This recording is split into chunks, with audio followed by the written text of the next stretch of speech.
Right now, I'm standing on top of the actual Mount Zion, and today I wanted to tell you the craziest revelation that's going to blow your mind. Because did you know that the Ten Commandments was not written on a normal stone like you see here in the back of the old city of the walls of Jerusalem, but that it was actually written on the stone of sapphire? How insane is that? Because in scripture, it literally says that when the elders and Moses saw God at Mount Sinai,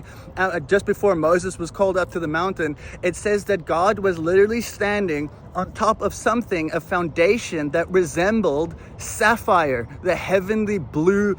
color. And what's so cool is then also says a few verses later that God was the one that actually worked and made the tablets and was the one that wrote on the tablets and wrote the Ten Commandments on these tablets, which it is believed that God was literally the one that carved out the stone from the foundation he was standing on and made the Ten Commandments out of sapphire, which he gave to Moses from his heavenly throne room. And even more so, some people believe that it was actually carved from God's throne itself, because in Ezekiel 1 we can see that it also says that God's throne literally resembles sapphire.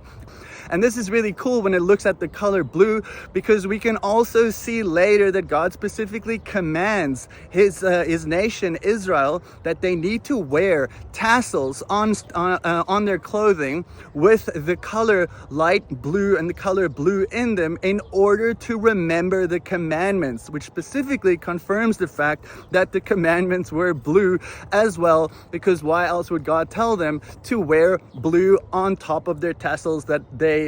reminds them of the commandments? And then more so, because this revelation is so crazy, it's also believed that the Ten Commandments, the two tablets, were literally two halves of a perfect cube, because when you actually put them together, 5 on each side, every one of the commandments actually resembles the opposite one. And this also makes perfect sense, because in God's kingdom, everything has meaning, and we can also see that the New Jerusalem makes up a perfect cube. And what's even cooler than that is when we actually look at the Star of David, which God has given to Israel, especially if you can see here on the flag as well, you can see that it's blue. You can also see that the Star of David actually forms a perfect cube. How crazy is our God? Bless you guys from Zion.